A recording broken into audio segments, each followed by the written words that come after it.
Hi, I'm Chris Taylor, Executive Director of the Arizona Church Security Network, and today we're going to continue our series of videos on the importance of having a church safety and security ministry at your house of worship. Today we're going to talk about churches and their security and safety precautions. What we know is churches historically have been considered a soft target, and we recognize this is changing in many houses of worship, but the perception is still overall that we're soft targets in our houses of worship. We know soft targets are particularly vulnerable to attacks due to a lack of perceived or real security measures and a high concentration of people, of potential victims. So even though we know churches have taken steps to harden their facilities, overall they are still considered soft targets by many predators. When we look at hostile acts against churches, we know those hostile acts have been increasing. In the first 3 months of 2023, we saw approximately 3 times the number of acts of hostility perpetrated against churches in the same time frame as we saw last year. 3 times as many. When we look at the Family Research Council report, Hostility Against Churches, and we look at the years 2018 through 2022, we see a consistent increase in hostile acts against churches. The only exception to this pattern occurred in 2020, where we did see a decline in the number of hostile acts against churches, but we believe that was largely because during the COVID shutdown, many of our houses of worship were not able to operate in their normal conditions and have their normal worship services. When we further look at church violence statistics, these statistics are gathered by the Faith-Based Security Network, led by Carl Chen, and he has done an amazing amount of research into the various deadly force incidents at houses of worship. What we see is some information that's important for us to understand. First of all, we can look at what triggers attacks overall at our houses of worship. Nearly 53% of the attacks were triggered by one of 3 causes. The first was armed robbery, the next is domestic violence, and finally it's interpersonal conflict.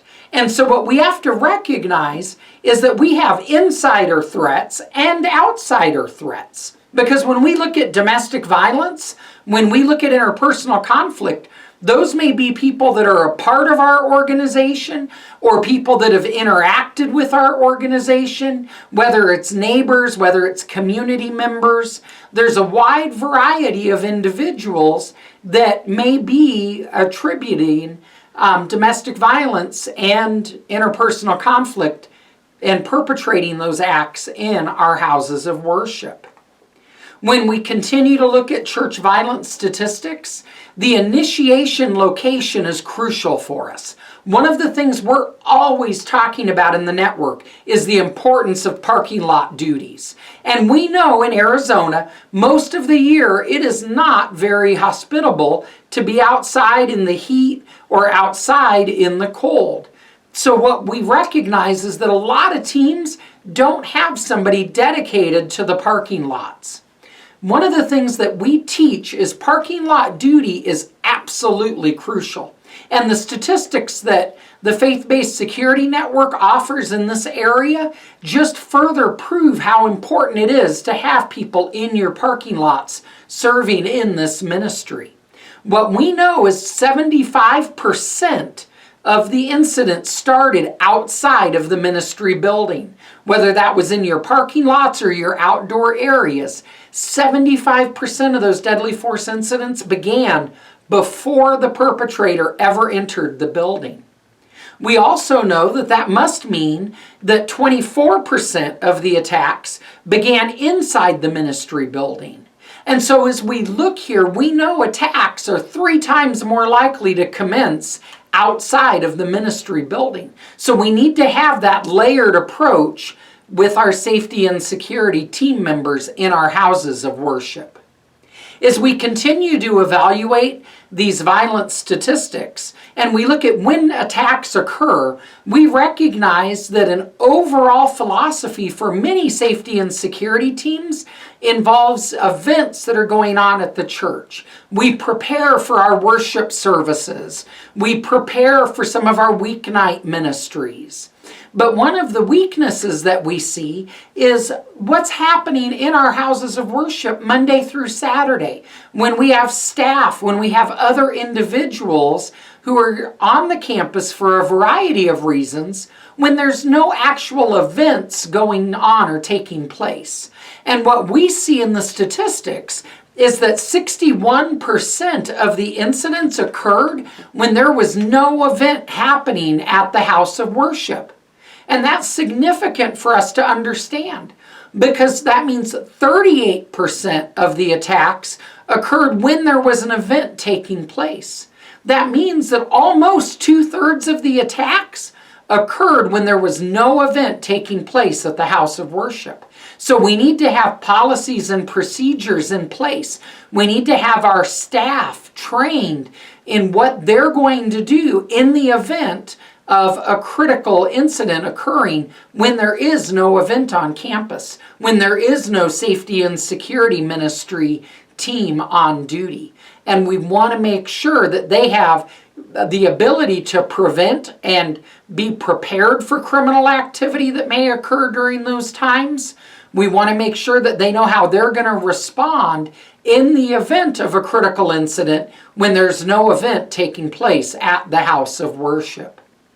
The next area we want to take a look at when we look at our church violence statistics is types of weapons. And when we look here, we all recognize firearms are utilized in attacks against houses of worship. One of the things you may not realize is there are a wide variety of other instruments that are utilized in those attacks. We also need to dispel the common myth that most attackers use rifles or long guns when they're committing active violence in houses of worship. What we know is handguns and pistols are still much more likely to be utilized in an attack. And so as we prepare and we know what we're looking for, we want you to recognize that handguns and pistols are very commonly used as instruments in these attacks. But beyond firearms, we have to look at these other areas. We have to recognize knives and stabbing instruments, stabbing weapons are used 15% of the time in these deadly force incidents at churches. Automobiles are used over 6% of the time. Explosives and fires are used almost 6% of the time. And that there are other types of instruments that are utilized as weapons 15% of the time when we look at these deadly force incidents that take place at faith-based organizations. So we want you to know what you're looking for as you prepare.